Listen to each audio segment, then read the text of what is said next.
इस मूवी की शुरुआत में हम एक लड़के को देखते हैं जिसका नाम नेथन होता है, जो कि एक फायर वर्कर होता है। उसके फोन पे एक मैसेज आता है जिसमें उसे अगले फ्राइडे किसी ने डिनर पे इनवाइट किया होता है। अब हमें एक हफ्ते बाद का सीन दिखाया जाता है जहाँ जैसी अपने हस्बैंड साइमन का अपनी कार में वेट कर रही होती है। पहले उससे मिलने डैन आता है और उसे अंदर आने के लिए कहता है, लेकिन जैसे उसे मना कर देती है कि वो किसी का वेट कर रही है। उसके बाद जर्सी सायरा से मिलती है। अब वो सायरा को बताती है कि उसकी शादी साइमन से हुई है। अब सायरा उसे बताती है कि हाई स्कूल से ही उसका साइमन पे क्रश था। दरअसल यहाँ पे सारे पुराने स्कूल फ्रेंड्स एक साथ मिलने वाले थे। अब साइमन जेसिका को कॉल करके कहता है कि वो यहाँ नहीं आ सकता। जेसिका कहती है कि मैं इन लोगों के साथ नहीं रह सकती और वो घर जाने लगती है। अब वो कार के पास आके देखती है कि उसकी कार लॉक है और उसने चाबी अंदर ही छोड़ दी। अब वहाँ पे नेथन आ जाता है और वो दोनों अंदर चले जाते हैं। इधर डैन और बारमन पेंट बॉल के बारे में बात कर रहे होते हैं, जिसपे डैन बताता है कि अगली सुबह वो सब पेंट बॉल गेम खेलने के लिए जा रहे हैं। वहाँ पे एडन बेन और रॉक के साथ स्नोकर गेम खेल रहा होता है। तभी बेन बताता है कि साइमन ने बताया है कि वो वहाँ पे नहीं आ सकता।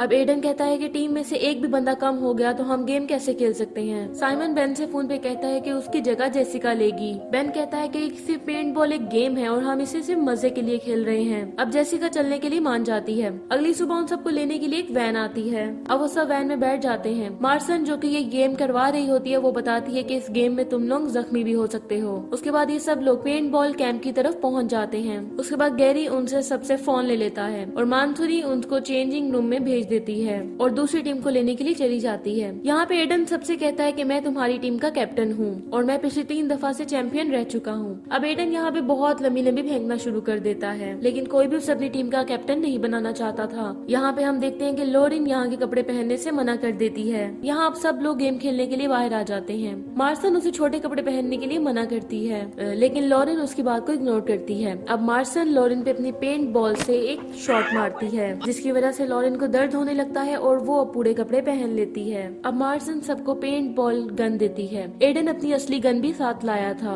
लेकिन वो गन वहाँ पे अलाउ नहीं थी। अब सब लोग जंगल में आ जाते हैं गेम खेलने के लिए। मार्सन सबको गेम के रूल समझाती है। वो कहती है कि सब लोग अपने मास्क पहने रखेंगे। अगर किसी ने मास्क उतारा तो उसे गेम से बाहर निकाल दिया जाएगा। पेंट बॉल की स्पीड 200 माइल्स पर आवर है। अगर ये किसी की आंख में लगी तो तुम अंधे हो सकते हो। अब यहाँ टीमें 2 ग्रुप्स में डिवाइडेड थी। पहले राउंड में रेड टीम ब्लू टीम को हरा देती है और दूसरे राउंड में भी रेड टीम ब्लू टीम पे भारी पड़ रही थी। तीसरे राउंड में अब रेड टीम एक किले के अंदर फ्लैग यानी कि झंडे को प्रोटेक्ट करेगी। यहाँ पे रॉब और एडन में बहस हो जाती है क्योंकि एडन रेड टीम में होता है। अब ब्लू टीम धीरे धीरे किले की तरफ बढ़ने लगती है। जेसिका कहती है कि वो लोग हम पे फायरिंग नहीं कर रहे। अब वो सब लोग खड़े हो जाते हैं। अब वो सब लोग मिलके किले के अंदर जाते हैं। अब वो लोग देखते हैं कि वहाँ उन सबका मर्डर हो चुका होता है। डैन को लगता है जैसे ये हमारे साथ प्रैंक कर रहे हैं, लेकिन नेथन बताता है कि ये सब लोग मर चुके हैं। रॉब को भी यकीन नहीं हो रहा था और उसे लगता है कि ये सब एडन ने किया है, क्योंकि वहाँ पे सिर्फ एडन ही मौजूद नहीं था। सब बाहर आके देखते हैं, लेकिन मार्सन भी वहाँ पे नहीं थी। अब वो सब लोग बेस पे आके देखते हैं।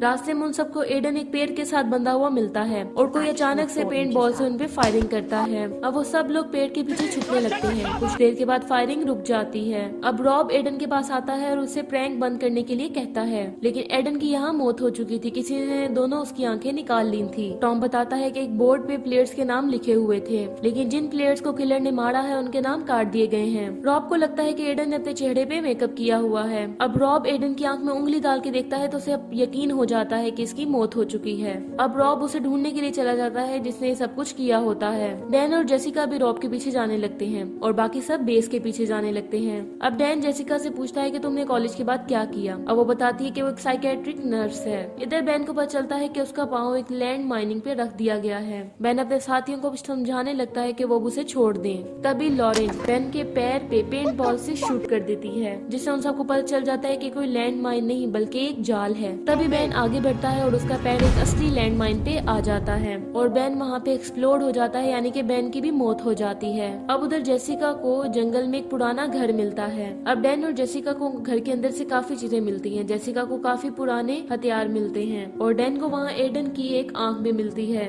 अब डैन एक हथियार लेके किलर के पास जाने लगता है। तभी वहाँ पे किलर भी आ जाता है और उसके हाथ में एक साइन बोर्ड था। डैन उसे मारने के लिए आगे बढ़ता है, लेकिन वो किलर उसके पेट में उस साइन बोर्ड को घुसा देता है और साइन बोर्ड को खड़ा करके डैन को उसके ऊपर टांग देता है। अब डैन की भी वहाँ पे मौत हो जाती है। जेसिका ये देख के वहाँ से भागने लगती है। भागते भागते जेसिका एक पेड़ के पीछे छुप जाती है। इधर नेथन एक लैंड माइन को देख रहा था। अब वो देखते हैं कि उनकी दोस्त सैरा वहाँ पे नहीं है। अब टोनी सैरा को देखने के लिए जाने लगता है। इधर रॉब जेसिका के पास आता है। जेसिका उसे कहती है कि उसे सब कुछ साइमन को बताना होगा, लेकिन रॉब कहता है कि साइमन तुम्हारी कोई भी मदद नहीं कर सकता। अब रॉब जेसिका को कुछ दिखाने के लिए लेके जाता है। इधर मैड एक गड्ढे में गिर जाता है और जख्मी हो जाता है। नेथन उसकी मदद करने की कोशिश करता है, लेकिन मैड हिल भी नहीं पा रहा था। लॉरेन उसे वहीं पे छोड़ के चली जाती है। अब नेथन उसे कहता है कि वो हेल्प लेकर आ रहा है। दूसरी तरफ सैरा वहाँ बैठ के स्मोकिंग कर रही होती है। तभी टॉमी वहाँ आता है और उसके पास ही बैठ के बातें करने लगता है। टॉमी उसे अपने साथ चलने को कहता है, लेकिन वो मना कर देती है। सैरा ने वहाँ पे एक क्रॉस भी बनाया था। टॉमी पूछता है कि तुम्हें ये करने के लिए किसने कहा, तो वो बताती है कि उसे कार्नी डिक्सन ने ये करने को कहा था।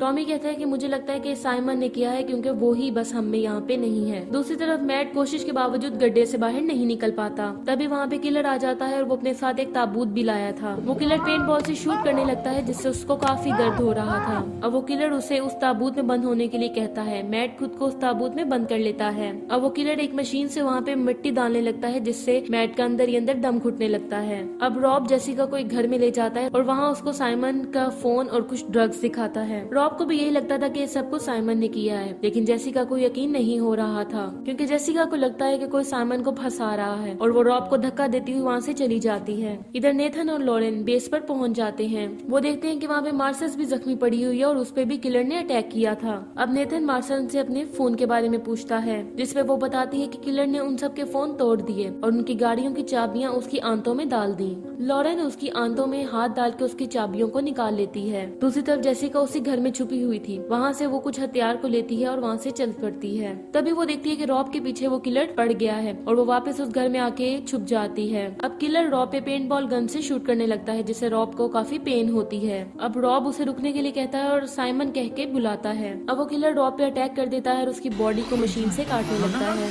जेसिका उसी टेबल के नीचे थी, जिसकी वजह से जेसिका पे खून गिरने लगता है। अब जेसिका काफी ज्यादा घबराने लगती है। दूसरी तरफ टॉमी और सैरा उसी बोर्ड के पास आके देखते हैं और वो देखते हैं कि जो लोग अभी भी मारे गए उनके भी नाम कट चुके हैं। दूसरी तरफ नेथन और लॉरेन आर्मर्स, ग्रेनेड्स और कुछ गन लेके किलर के पास जाने लगते हैं। टॉमी और सैरा भी वहाँ आ जाते हैं और रॉब की लाश देख के सैरा बहुत घबरा जाती है। तभी उस टेबल के नीचे से जेसिका निकलती है और जेसिका के हाथ में वो चाकू देके टॉमी वहाँ से भागने लगता है। टॉमी को वहाँ नेथन और लॉरेन मिलते हैं, जिन्हें वो बताता है कि उसे लगता है कि रॉब को जेसिका ने मारा है। नेथन को नहीं लग रहा था कि ये सब जेसिका ने किया था। नेथन कहता है कि उन्हें उससे ढूंढना चाहिए। इधर जेसिका देखती है कि सैरा को उसी किलर ने उसी के क्रॉस पे टांग दिया था। जेसिका उसकी मदद करने लगती है, लेकिन सैरा कहती है कि सब कार्लिक डिक्सन ने किया है। इधर टॉमी को वो किलर दिख जाता है और वो तीनों उस पे पेंट बॉल से हमला कर देते हैं। नेथन किलर पे हमला कर देता है और किलर उसे अपने साथ ले जाता है। फिर टॉमी और लॉरेन वहाँ आके देखते हैं कि नेथन तो वहाँ पे है ही नहीं। तभी टॉमी को जेसिका दिखती है और वो दोनों जाके जेसिका को पकड़ लेते हैं। अब टॉमी जेसिका से कहता है कि अपने दूसरे साथी को यानी को किलर को बुलाओ, क्योंकि उसे लग रहा था कि वो दोनों मिलके सब कुछ कर रहे हैं। यहाँ जेसिका उन्हें बताती है कि सब कार्लिक डिक्सन ने किया है। यहाँ हमें पता चलता है कि कॉलेज टाइम में इन सब